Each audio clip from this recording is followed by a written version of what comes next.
Welcome everyone. Thank you for joining us for this TRaCE McGill event featuring international PhD graduates. My name is Marie-Claude Felton. I'm the TRaCE manager, TRaCE McGill project manager, along with Chantal Taubet, also here present. Thank you for being here. And it is now my pleasure to introduce Professor Paul Yaknin, who's the director of the TRaCE McGill project.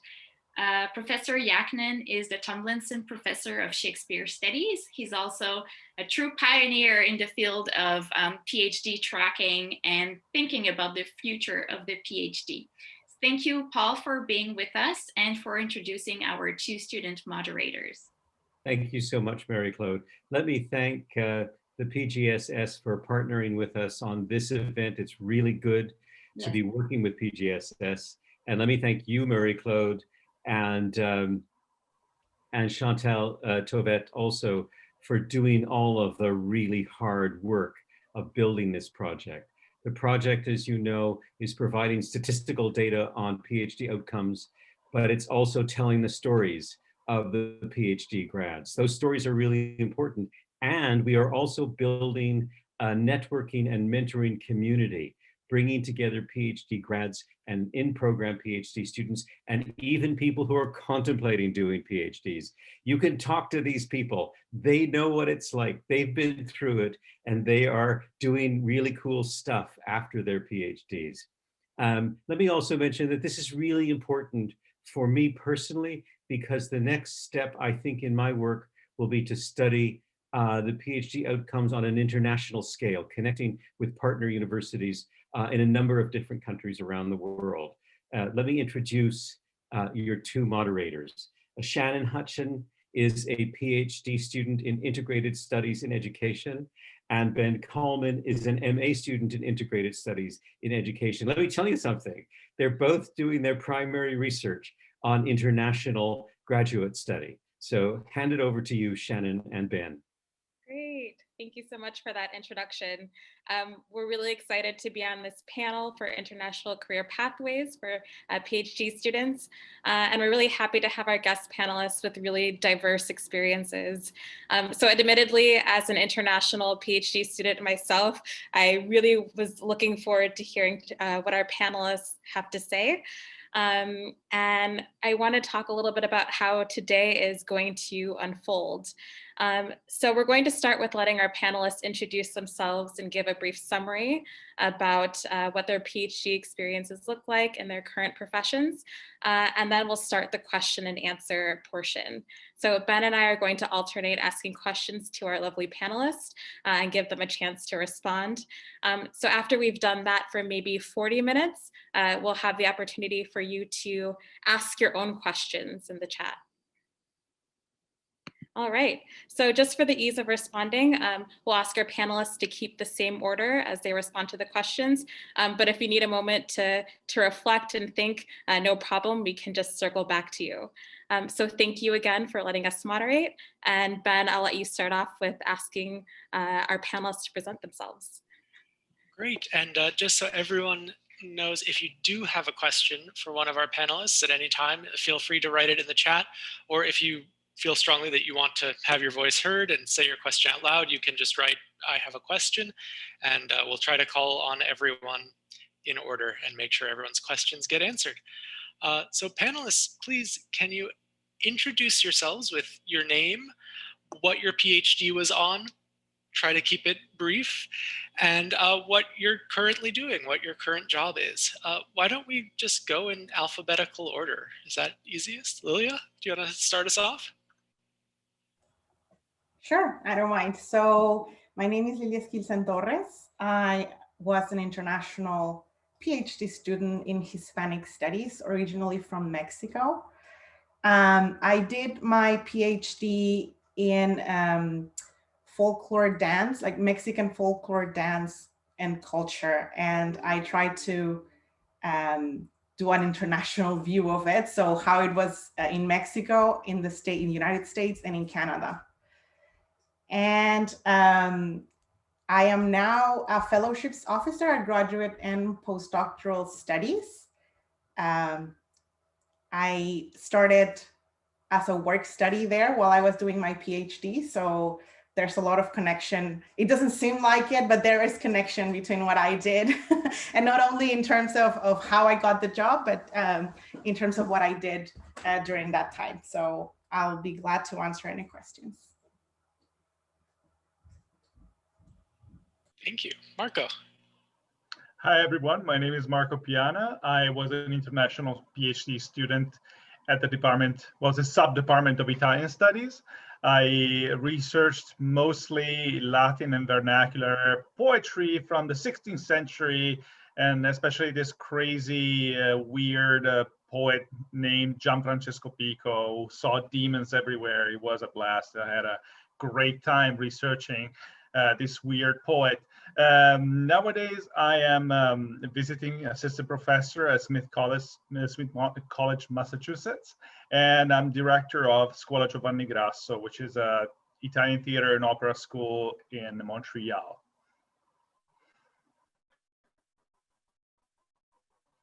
Thank you. Hi, everyone. So I'm Samuel Rodrigues. I'm originally from Brazil. I did my PhD in the Department of Materials Engineering, and I majored in I have my PhD in Mine and Materials Engineering, and I got this degree in 2018.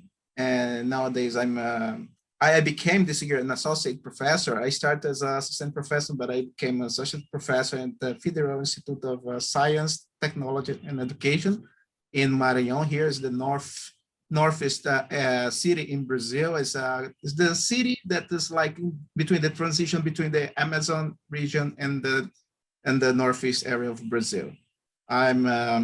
I had the pleasure to stay in McGill during 4 years of my life. Yes, I'm here to ask your questions and interact with you. Thank you. All right, thank you so much for those introductions.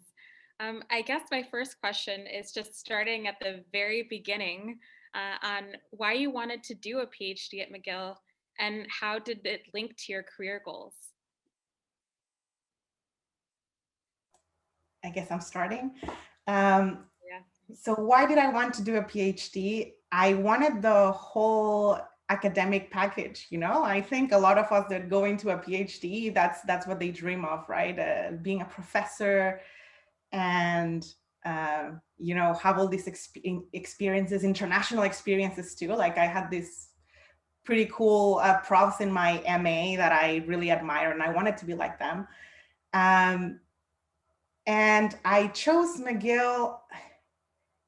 I honestly, and I think this is a big an experience for a lot of international students, especially lately. And they say that international students these days choose a country before they choose a university. And that was definitely the case for me. So I did my BA and my MA in the United States. And it was, even back then, what was it, like 2010 or something, it was hard to kind of continue to in the United States because of visa reasons and all of that.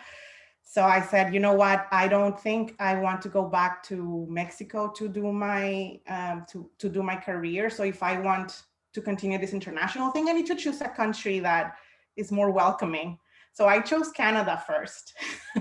And then I literally researched best universities in Canada. And I applied to, you know, the usual suspects, UBC, McGill, and U of T. And I did get accepted into UBC and McGill. And well, I used to say that I loved, you know, I love French up until now. I still have a lot of trouble with it, but, you know, it was part of a, you know, French and Latin culture. It's yes. So I decided to come here to McGill. I do not regret it. Even though of all the challenges that comes with the whole French part and, you know, that I wanted to stay here, I do not regret that for a second.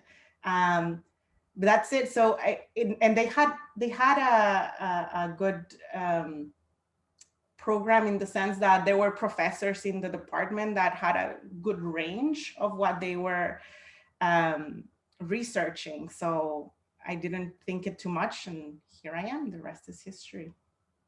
of course, that whole goal of the professorship changed very early, but I think that's part of another question. Thank you. All right, Marco, do you want to chime in? Sure. I have to say that like my experience is kind of similar to what Lilia was saying. So when I was ready, I wanted to do a PhD. I really was living into this like wonderful Harry Potter fantasy. I wanted to be like the closest thing you can get to a wizard, which is a university professor, of course. So I wanted to become a university professor. And in order to become a university professor, I had to take like to get my PhD. So I applied to a lot of universities, and then when, of course, Canada was my top choice, but there were other choices as well. So of course, as Lilia was saying, the fact that McGill was in Canada was an important factor. The fact that it was in a Francophone and Anglophone world, even more.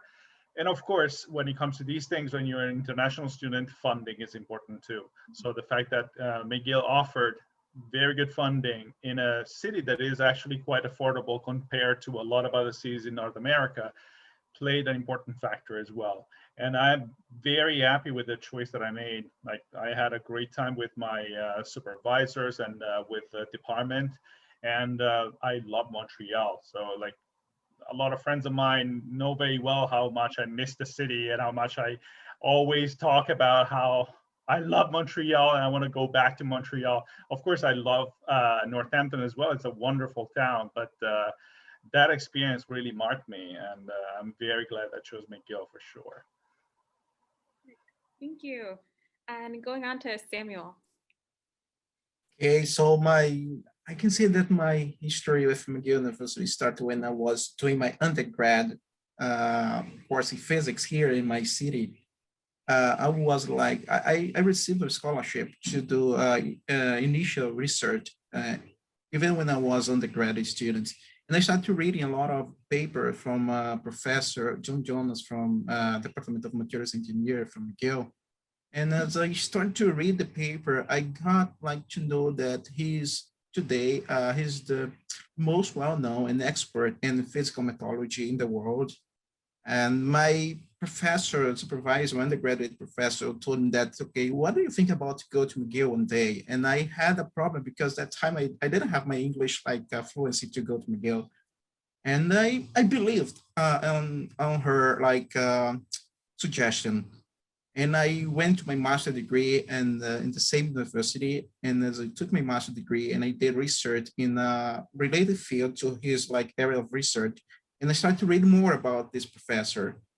And I was like curious and I started to believe in this dream. And I started to contact the professor and I sent him an email and promptly he responded to me. I was like amazing because it took like less than an hour to receive an answer. And he's like so like a welcome guy. Like I didn't understand like one of the most like expert in physical methodology in the world. Like he responded to me. I didn't believe. And in 2013 he came to in 2014 he came to Brazil to the conference, and I did my best to go to this conference and to meet him personally.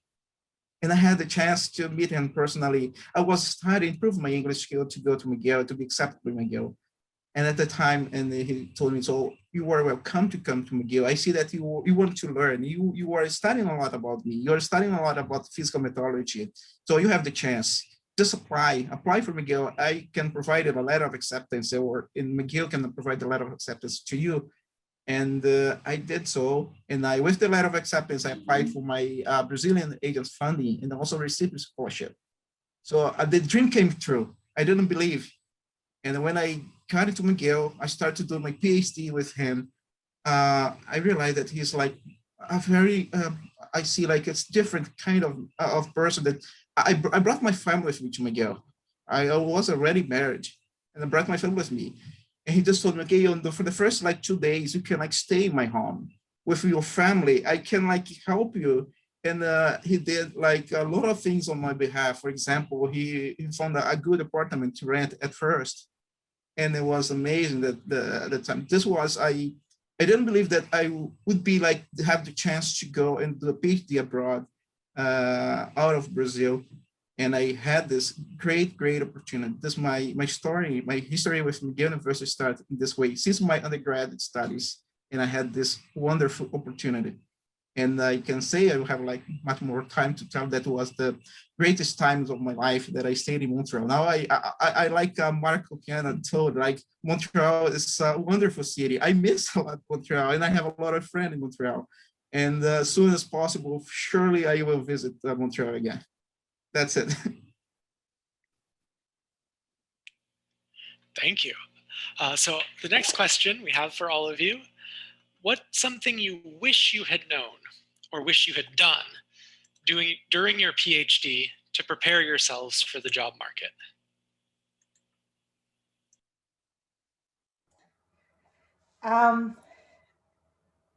A lot of things. Like I said, I came to McGill with this dream of becoming a professor, and I did change my mind about pursuing an academic job probably, well, I know exactly when I started thinking about it was when I passed my comprehensives. But I wish someone had sat down with me during that first year and told me the reality of an academic job search. And you know, and it's not like it's impossible. And my colleagues here are in that, you know, an associate professor and a visiting professor. So I'm sure they know a lot more about this. But I wish that someone had sat down with me and told me, you know, this is what it takes.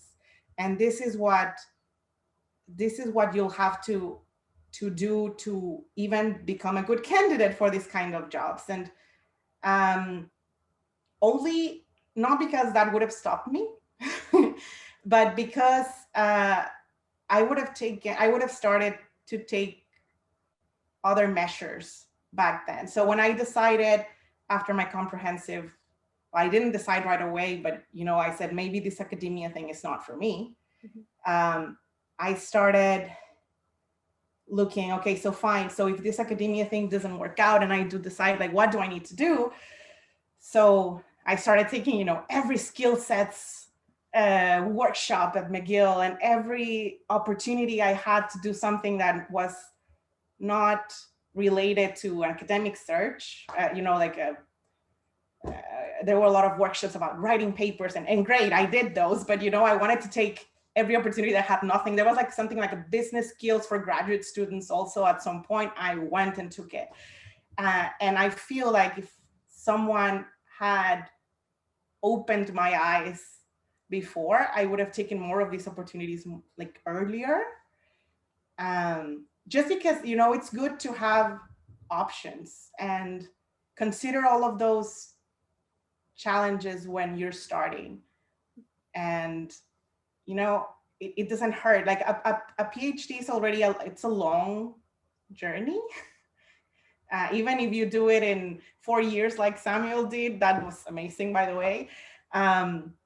You know, it's still a long journey, and there's many things that you don't think about, opportunities you don't think about while you're doing it because you're focused on one thing, which is great. But that's the thing I would have liked to kind of known before, and you know about the resources for me, know about what different paths, career paths I could have, and all of that. So I think that's the one thing. And I try my best when someone comes to me and tells me, hey, I'm considering doing a PhD. I'm like, great, let me sit down with you and tell you about my experience, and not to discourage anyone.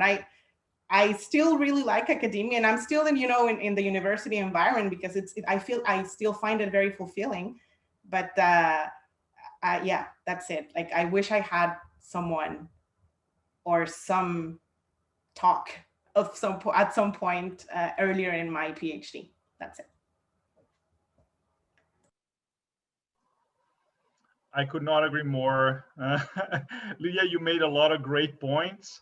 If I could go back and talk to 2012, Marco just started, I would just sit down with past myself and just say, you know, like, I know you think that even if it's hard, you're gonna conquer everything by publishing a lot. You're gonna publish a lot, and that's great, and that's very useful, but there's more to it. And even if it doesn't work out, and like you find other passions and you get out of academia, it's gonna be amazing anyway. So like there's so many other opportunities outside, and there's so many skills that PhDs learn during their period in which they're PhDs. But it's not just about research, it's about organizing panels, organizing conferences, creating posters, why not? Dealing, like if you're in a research project, dealing with RAs and like supervising. There's so much you learn, but like sometimes like sometimes as PhDs we don't listen. I wasn't listening, for example, for a while. And you get to understand afterwards how much these skills are very valuable. And it's not just about publishing papers or like getting super, super ready for the job market, because as a matter of fact, there are so many other factors that count. And sometimes it's not just about like the quality of our research, it's about so many other variables that are beyond us. So if you're starting a PhD, I would say great. I loved my PhD and I still cherish every moment, and I work as a professor. So yes, there are chances and I'm sure you will do great. But no matter what happens, you're going to learn so many other skills that are so easy to transfer outside of academia. You just need to know how to frame them afterwards. So of course, like right now I'm a visiting assistant professor. That means that my situation is not exactly set in stone. And that's the reason why I love the more entrepreneurial thing that I am doing, which is very rewarding in terms of both personal growth, but also in terms of what happens if, for example, I cannot continue being a professor for a while. There's so much more that I can do. And it's so easy. It will be potentially very easy for me to just reshape my CV and to find something else as rewarding. So yes, think about like soft skills and not just about publications. So that's great, Marco and Lilia. So it was like an amazing point. If I had the chance to come back in time and start again my PhD, what I would do during this new opportunity, I would do exactly the same that I did. Why am I telling this? Because what I did was everything that I learned from, even from publication and from soft skills. For example, I learned how to be well organized in everything that I do now, because I didn't have this kind of organization in my life before my PhD. And with my professor, he was like a mentor to me. He helped me in every aspect of academic career, even in my personal life. I had, the first thing I like to point out is that I have the chance to live my family, like my wife and my son. I didn't have anybody else from my relatives close to us. So I needed to know how to live a real family nuclear, right? This piece of family, my wife, me, and my son. And we managed together how to manage the time. I used to go to McGill, I used to get to McGill about like 8 o'clock in the morning, but every 5 p.m. I left McGill. I used to leave McGill, leave McGill and go home. After this, I didn't do nothing else, only stay with my family, go to my friend's house, and enjoy the city, enjoy my family, enjoy this time, because I think this was a time that I had to reorganize my mind and to collect back all the energy that I have like spent during my studies. I had this opportunity to do this. And also I got like more and more engaged to my wife, you know. We have like, we need to be like more like close to each other to resolve the problems together. And all the challenge that I faced during my PhD studies, I have this, like, I concentrate all the energy into my personal life, because during my PhD, I had the good chance to collaborate also with my colleagues. For example, the team that I worked with during my PhD was like composed of about 5 PhD students and more 3 or 4 master students. We used to help each other, and this helped us a lot to get engaged in each like field of the research. I didn't only concentrate the research, my specific research, but I spread this knowledge. I went to some of my colleagues like knowledge. I learned with him also, and I had the opportunity to leave McGill with like I can say like 8 papers as a first author in a very high impact factor journal. And also I co-authored more than 20 papers. It was amazing because we worked in collaboration. And now what I received, what I learned from McGill, even in my professional life, in my personal life, I teach my students. I give to my students this experience, and I'm all the time telling them, so do this because this is a good road to go and to have a success. And so I really do exactly what I did during my PhD because I really enjoyed the whole opportunity that I had during the 4 years. Lilia, it was only 4 years because I needed to do this in 4 years because my funding agents here in Brazil told me, so no more than 4 years. I don't have money more to give you if you stay there. I don't know. So I did my best. And my supervisor, he helped me a lot. The team that I worked with, I think it was the base of everything. That's it. Great, thank you so much. It was nice to hear about some of the supports and things that helped you. We have a question about that later. The next question is looking at what was the most challenging or rewarding aspect of being a PhD entering the job market? So that transition from student into the real world. I think this is where our answers will be completely different. So like I said, I decided probably by half of my year 3 that academia was not for me, right? So I didn't even I stopped fighting for 1,000 publications before I left and all of that. And I focused on having my research being more practical in the sense that I could apply it to other fields or, public policy or something like that. So I never entered the job market for academia.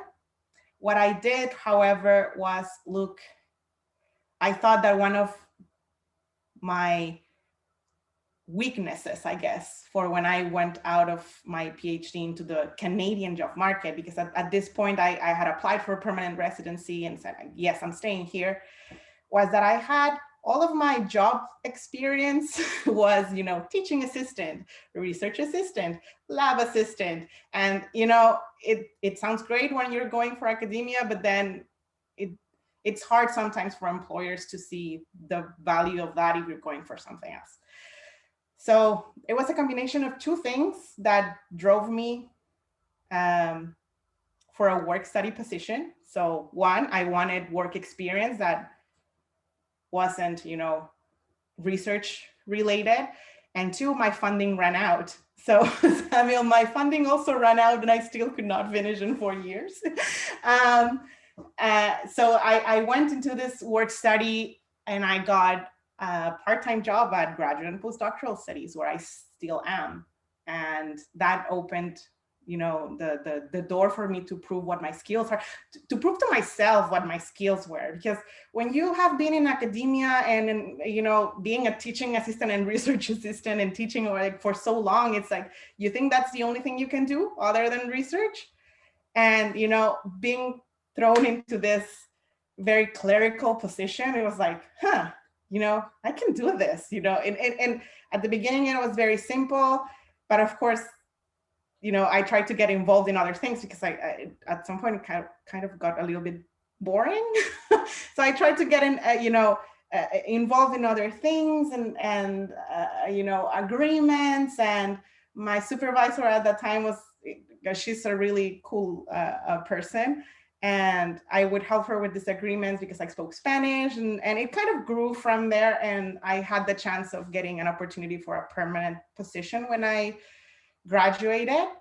And so it wasn't you know, it was rewarding in the sense that I got to do it in the setting where I was already, you know, it's still the university setting. One of my favorite things, I don't do it that much anymore, but one of my favorite thing was, you know, listening to students and knowing their concerns, because I was them. At some point, you know, I was still kind of a student and I was working there. So, you know, trying to find solutions to the student situations where I was in myself, and that kind of led to a lot of things. So that in that case, it wasn't that hard, and that was the rewarding part. I guess the only regret I have is not having that experience outside of my bubble, but I'm sure I will get it at some point. But I will feel now prepared because I've been here for a few years now. And that's it, I think.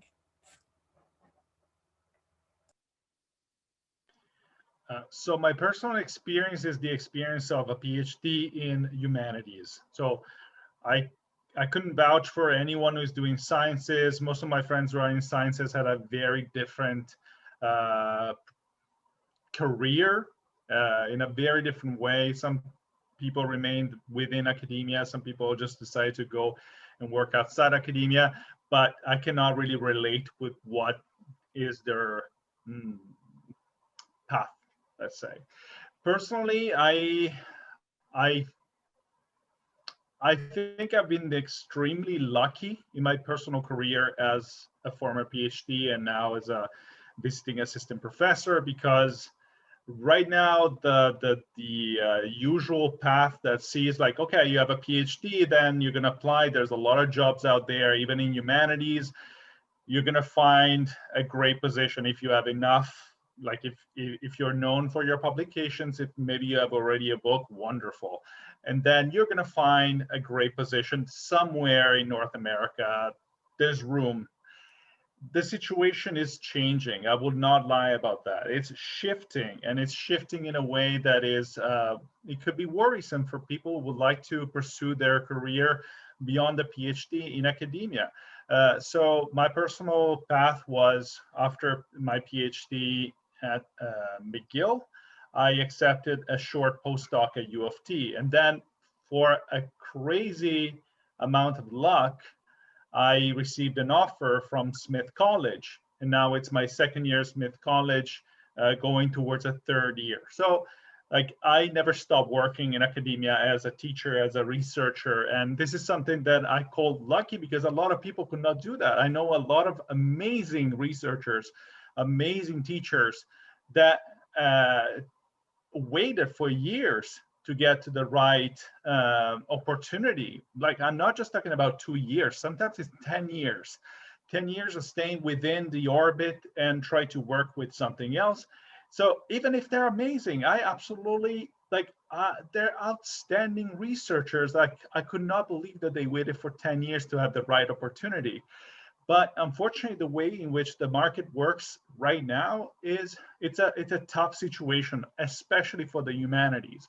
I will say, if you want to pursue your career beyond your PhD in humanities, get ready to travel a lot.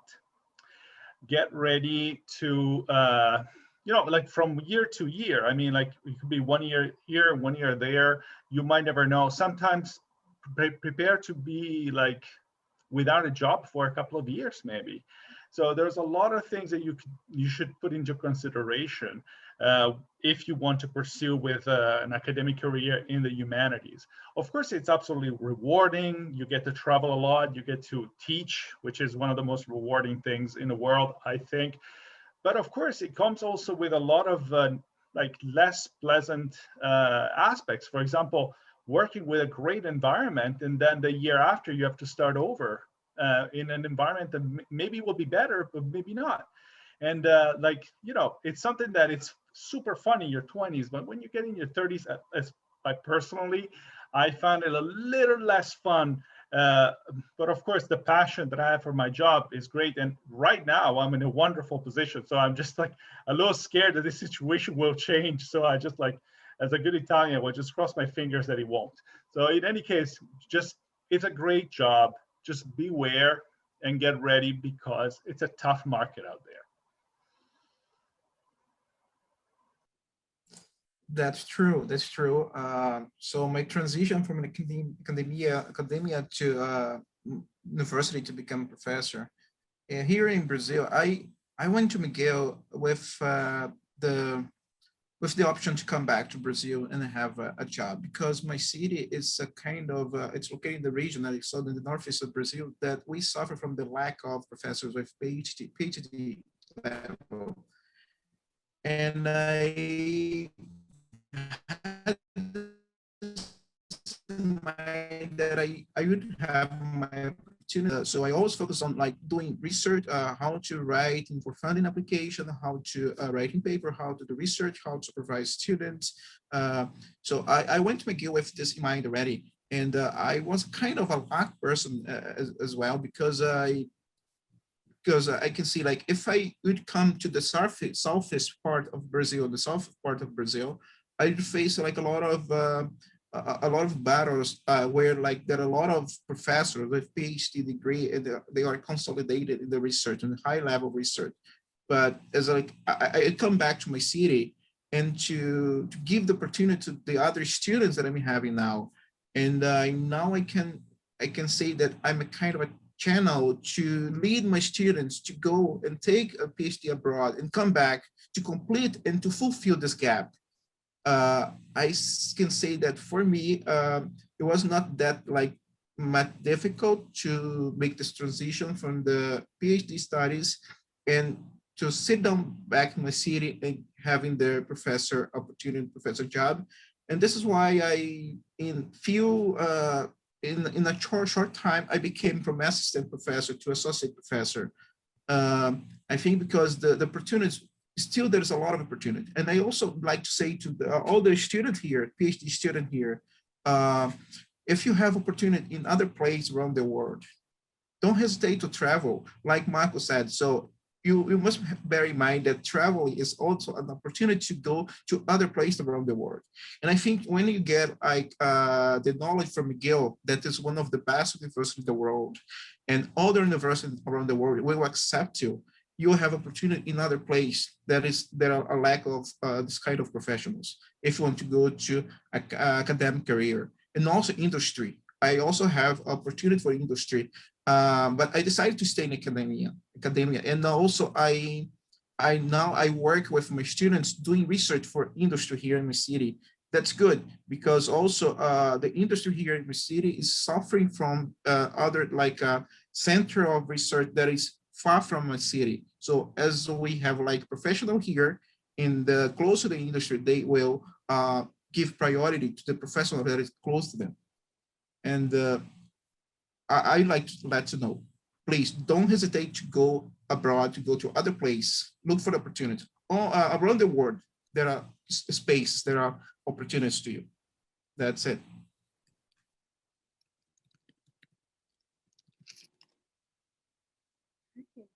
Thank you. Great. Well, Shannon and I have more questions, but we want to open it up now to everyone else. So if anyone else has a question, please go ahead and write in the chat. If not, Shannon and I are happy to keep asking more questions too.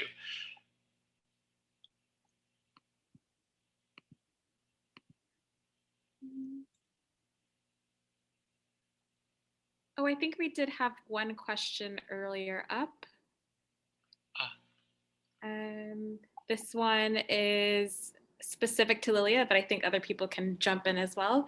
I am aware that many people with a degree and PhDs are transitioning to non-academic jobs that are not in industry, but in higher education. Regarding your career advancement, what are the other prospects in your current fields?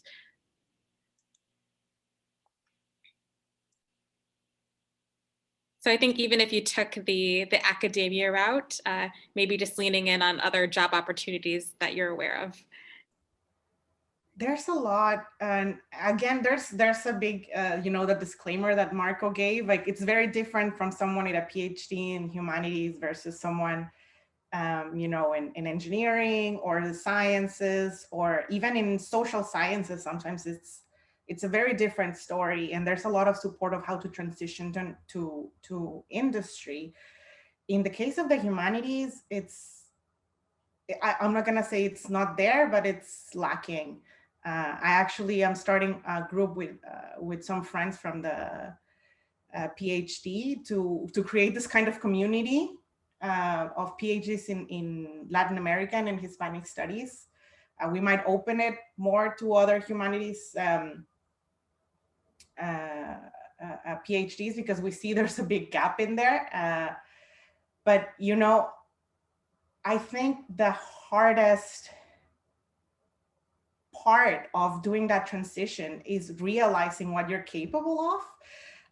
And I think that for someone who, like someone in the sciences who did a lot of data, it's very easy. Okay, so I know data, right? So, you know, it's very easy to go into that kind of consulting or, you know, like, I don't even know like the terms these days for that, but, you know, like data analysts and all of that sort of situation. But, you know, if you're in the humanities, you do data too. and it's just harder to kind of see what your skills are. And there's a lot of us PhDs and even ABDs out there in the humanities that are doing amazing things. And there's a lot of work in the government. There's work in, you know, museums. I know people who do like foundation work, their own companies sometimes. It's just that for some reason, they don't publicize that they have a PhD, which is very weird to me. And they're hard to spot. So one of the things we're trying to do is, you know, like connect with these people and for them to tell us, hey, how did you get there? And, you know, how did your PhD kind of help you with that? And there's a lot of you learn so much during your PhD, from project management to data science to everything really. And it's so, there's a change right now in the career, you know, in the job market also, that kind of allows us to kind of reinvent some of those positions. So it's just a matter of knowing your own worth, having, you know, a couple of people to kind of walk you through it. Like that's what we're trying to do, right? To have that community and getting out there. There's a lot of opportunities out there. It's just knowing that you can do it. And I think that's a big part of it.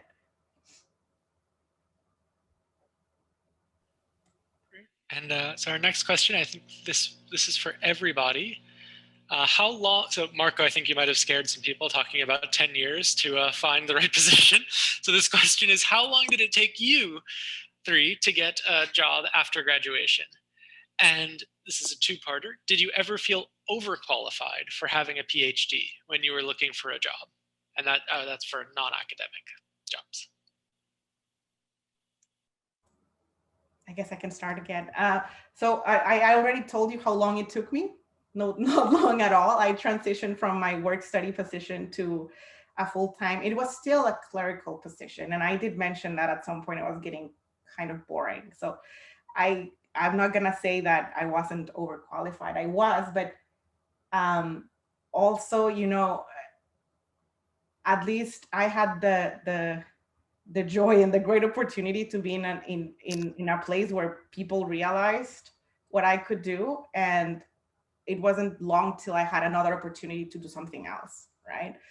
And it's funny because I'm helping doing an internship project right now for people going on an internship, and it's, you know, take your opportunities, show your worth. Even if you're, you know, hired to do filing, look for your opportunities there. Show that you can do more. At least become interested in what other people are doing, and, you know, maybe it'll help you when you're looking for something else. And you know, but yeah, so I think there's a lot of that overqualified, but I also think there's a problem that doesn't have to do with you or how you feel, but I don't think industry, non-academic settings know exactly the worth of a PhD either, especially in the humanities.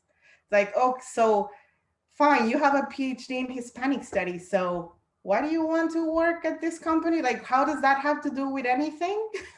Right? And they usually have this. I had a colleague of mine that did her PhD too, and she was applying to this job at a museum that she was perfect for. She was actually doing research on museums, and they said, well, no, you all, at some point you'll get bored and go off to have your glamorous professor job.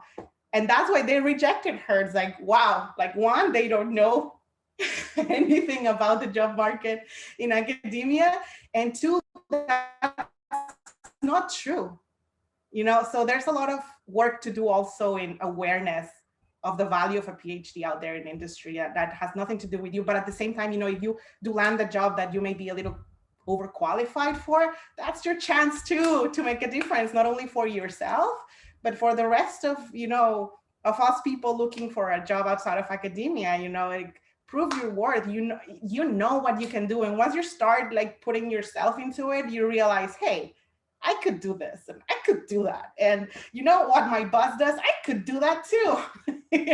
So it's yeah, that's kind of my experience. Well, personally, as I was saying, I never had a moment in which I was without a job. I always had the opportunity to continue in a way or another, but I always felt like my job was not granted 100%. So I wanted to make sure that I had skills that I could sell in the marketplace outside of academia at all times. And that's the reason why I wanted to specialize in management. And I thought that so many things are like we learn as PhDs work so well in management. We learn how to manage so many different things. We know how to stick to deadlines. If we are working with a research group, sometimes we'll also manage people. We will have like undergrads. So there's so much we can learn for management. And I also think that it's a very good way to get out. Like if you want, or if you find yourself in a situation where you want to look outside, I think in management is great. And of course, if you think about an MBA, all the better, but there are so many great resources out there. They're completely free.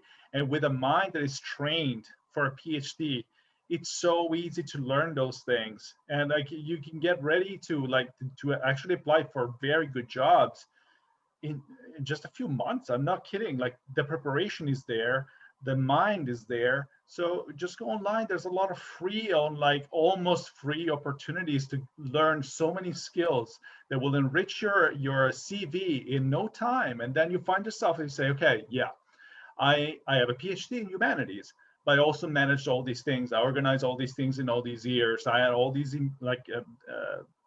experiences that I can transform into management. And by doing these things, by having two hats, I always find myself in a situation where the two experiences actually dialogue with each other, inform each other. So my present job, I had interested in my job as a manager of a school in theater and opera. The fact that I was so involved that I could manage something so complex made sure that they knew I could manage working together with the department. And what I'm learning in the department right now, it's all experience that I put into my management work. So my personal advice, wear more hats and get ready. Just be ready. If it works, great, you're going to stay in academia forever. If it doesn't, there's always a great career out there. Just get ready. Your mind is there. You're ready.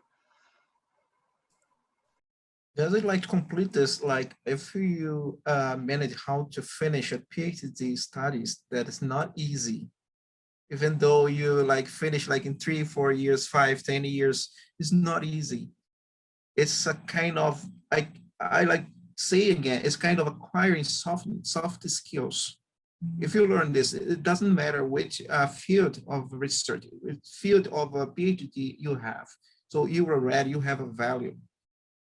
You'll have your right opportunity one day. If you don't if you don't fight exactly after you finish your PhD, use your soft skills that you've learned during your PhD to do other jobs and learning other things. And for sure, I know people here in the city that they are like PhD in humanity, but they work for industry. Now they have like opportunity in industry. So I think the market's job now, they are looking for people who knows how to manage, how to deal with and solve problems. And this one for sure, they have like specific like a field of knowledge, but also if you have these other skills, for sure you have a value, you have a huge and a high level and value to be accepted by other jobs. And I'd like to say never give up, to look for your career, to improve your career, and to find your exact job. One day this will come true and you'll have your own opportunity. But during this process, be happy to do your other jobs and use what you've learned from the academia to show that you were like a professional, that show that you were capable to do a good job and contribute for the improvement of something. That's it. Thank you. You've all offered such sound and useful advice. I'm taking notes for myself too. I need to listen to some of these words of wisdom. One thing that cued me is a lot of you have talked about resources throughout your careers and things that helped you. So I thought it would be really helpful for all the students here to hear more pointedly about the resources that were really relevant getting into your career and surviving your PhD. What resources should we be looking into? Everything. you know those newsletters you get from, I don't know, skill sets, or even your graduate program coordinator, they send you every time, and you get them sometimes like twice the same thing, and you hate them because they just fill your inbox. I used to be, especially at the beginning, I was like, oh, what is this? No, look into it. There's so many resources out there. I used, I said I took every skill sets workshop that I could. I haven't mentioned this, but I had a child in the middle of my PhD. And there's the McGill Family Care program too. And not only do they help you out with the practical stuff, like figuring out the practical stuff, especially because as an international student, you don't know anything about daycare, you don't know anything about any of that, how it works here. So that kind of thing. But it was also, also a community of people that were in the same situation as you were. And that helps a lot. Having that kind of support from other people that may have been through your same circumstances helps. And that also counts as networking. You never know who you're gonna meet there. And even if it feels like a social thing, or something that's helping you with a very personal situation, do it. Things like health, go ahead and book your annual health things. That everything helps. You need to keep yourself healthy. You need to make sure those resources are there for you. You're paying for them. Make sure that you are good, of good sound body and mind. And I know that the mind part is particularly hard. I don't think once you get to know someone in a PhD, most of them have gone through some time of depression, anxiety, or something. So the resources out there, and take care of yourself first, and then take every opportunity out there.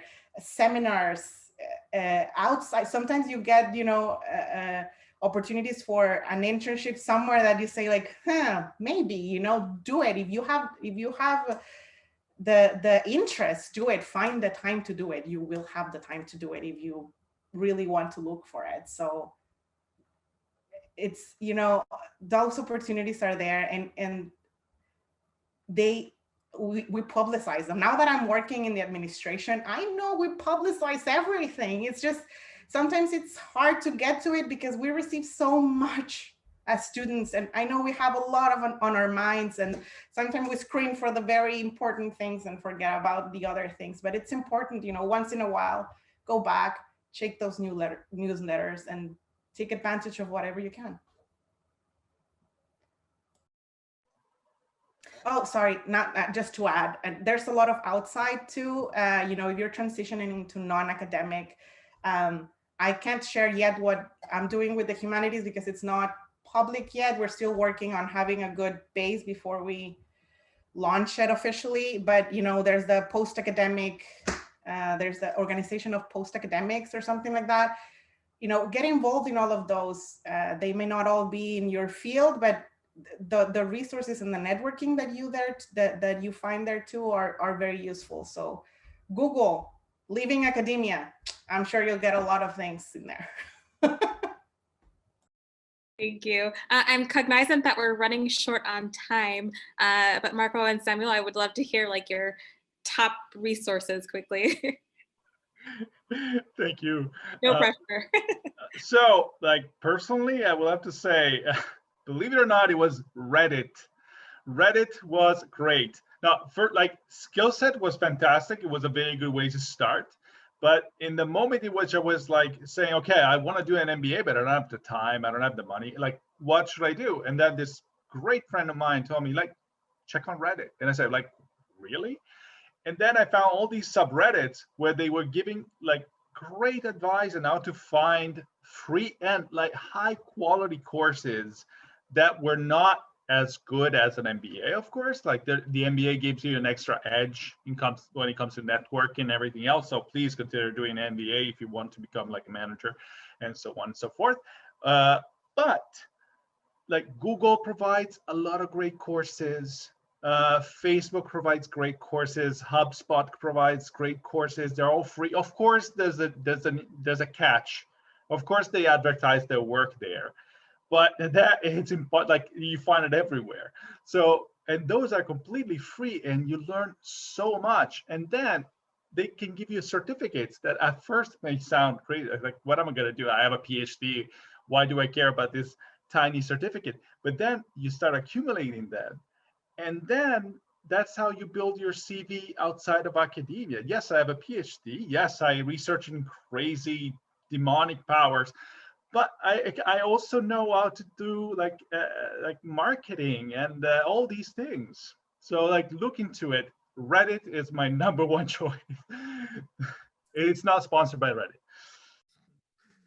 So some other kind of resource, I like to say that as a professor, I'm teaching online, you know, during this time. So I learned a lot from the internet. I got a lot of a course how to teach online. The Google tools, they are there to be learned. So every opportunity you have to learn new things, and also it's free. You don't need to pay nothing. And I learned how to use this kind of technology. And I say that after this pandemic situation, I think that I'm sure that I will be well more qualified, you know, with how to do with this kind of other resource that I've been learning during this time, during this period. And yes, go there, look for free courses. There are some other course that you can like improve your other skills, and it's free. And like the other panelists, they say, okay, Google it, go there, you'll find a lot of resources available, and learn, improve what you already know. For sure, you have a lot of skills to be improved. Okay, that's it. Great, thank you so much. Marie-Claude and Paul, I'll hand it over to you.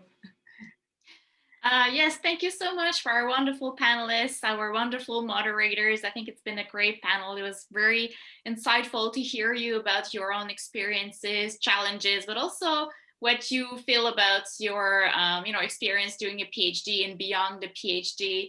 It's not necessarily easy, but it's good to know that there's a way and there are great opportunities out there. But it's good to know that we can all reflect on these issues, and we're all in the same boat at the same time. But it's great to have your insights, and it was wonderful to have you and take you for your time talking with us. I invite all the people attending to follow the TRaCE project. You can connect also with our panelists through our website. If you have more questions, you want to connect with them, please feel free to do so. Just look for their interview online. And thank you again so much for being here. Thank you to PGSS who co-sponsored this and co-organized this panel. And I wish you all a very pleasant day. And thank you, Paul, also for being with us today. Thank you, Mary Claude, and thank you to the hosts and the splendid guests. Thank you so much for coming back, not to campus, but to McGill and to the community to help us think so creatively and with tremendous good humor about the work that needs to be done by brilliant people like you. The world needs you. Thank goodness you're doing the work. Mm-hmm.